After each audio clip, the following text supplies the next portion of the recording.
What's up, guys? This is Buck here, and like I said in the last commentary, I'm doing some NHL shootouts.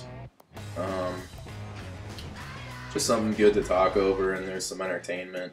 But I wanted to talk today about the lockout.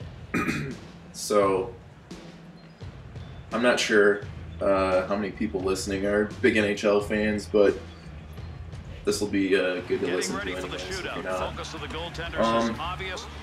So pretty much what happened is the NHL has the owners and people who work for the owners, which are people like on top, like Gary Bettman, and people who are in charge of organizing the NHL.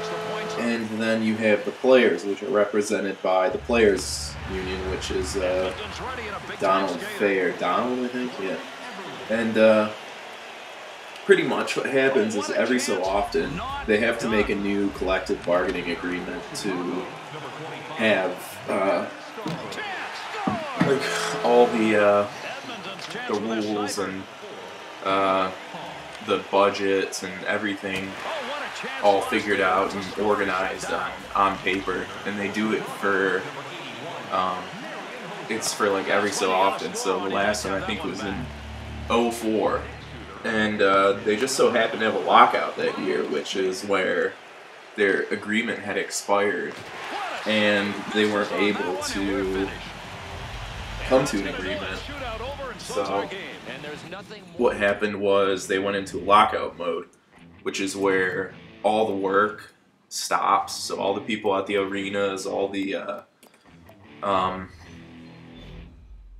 players quit playing, all the tickets become void.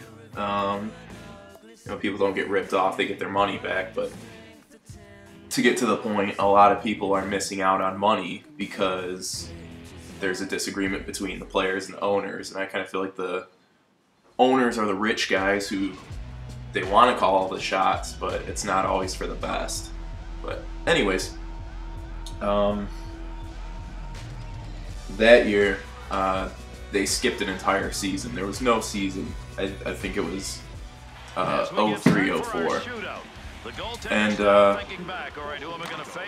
later on they figured it out, and after they skipped that whole season, they were able to start out the next year on time, which it sucks because it's not good for the sport.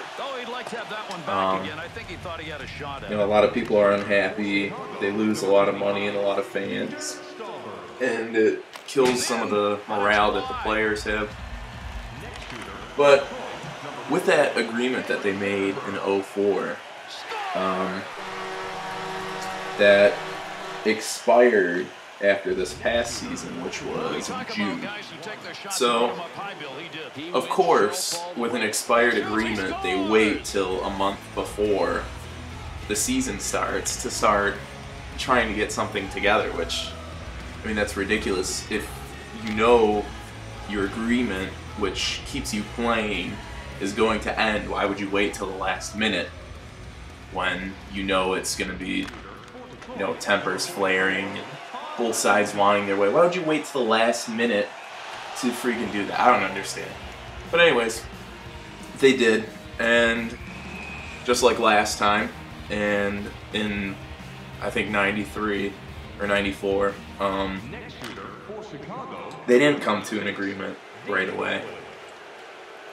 But all this time has passed, and they were supposed to start the season like October 26th or something like that officially, but they didn't come to an agreement till a couple days ago.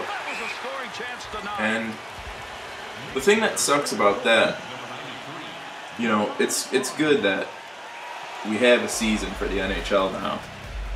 And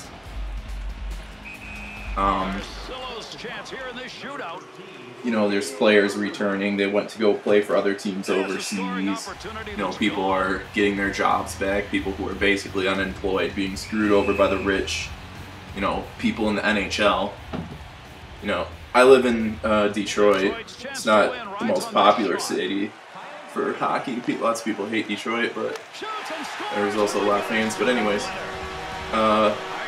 there's 82 games in a season, and the people in the city of Detroit, the financial, I forgot, some kind of sports commission, they said that for every Red Wings game that wasn't being played, the city missed out on $2 to $3 million worth of revenue. You know, that's local restaurants, bars, you know, places that are downtown that, you know, keep the city going. Detroit's not exactly the economic hotspot of America. It's pretty, it's sad to see how the city has kind of, it's not what it used to be. It's not, you know, the power of the world anymore, that the city that put the world on wheels. But anyways, it's good that the people got their jobs back, but it's a lot of money that was being missed by the city and the people, and it's not good in general. Over a bunch of rich people, obviously, the players and the owners who are filthy rich. You have to be filthy rich to own a hockey team, first off, and most of the owners own other sports teams or other big companies, so they're just rolling in money. But that's something that I don't understand. But anyways, the new problem that they're seeing is between today and the last lockout, a lot of other countries have put together professional leagues, and lots of these players went to go play for these leagues. They were under contract by the NHL, or with the NHL, but they were allowed to go play for whoever they wanted to play for in the time that the NHL wasn't going on, so since October. And lots of these players go back to their homes, and they, you know, it's what they're comfortable with. You know, their countries where everyone speaks a different language and has different customs, and, you know, I feel like there's going to be players who won't come back to the NHL.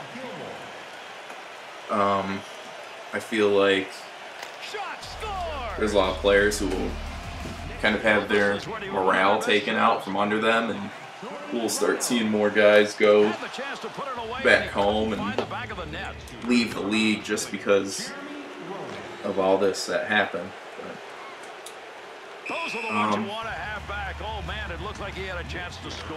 Anyways, that's just kind of a little rant.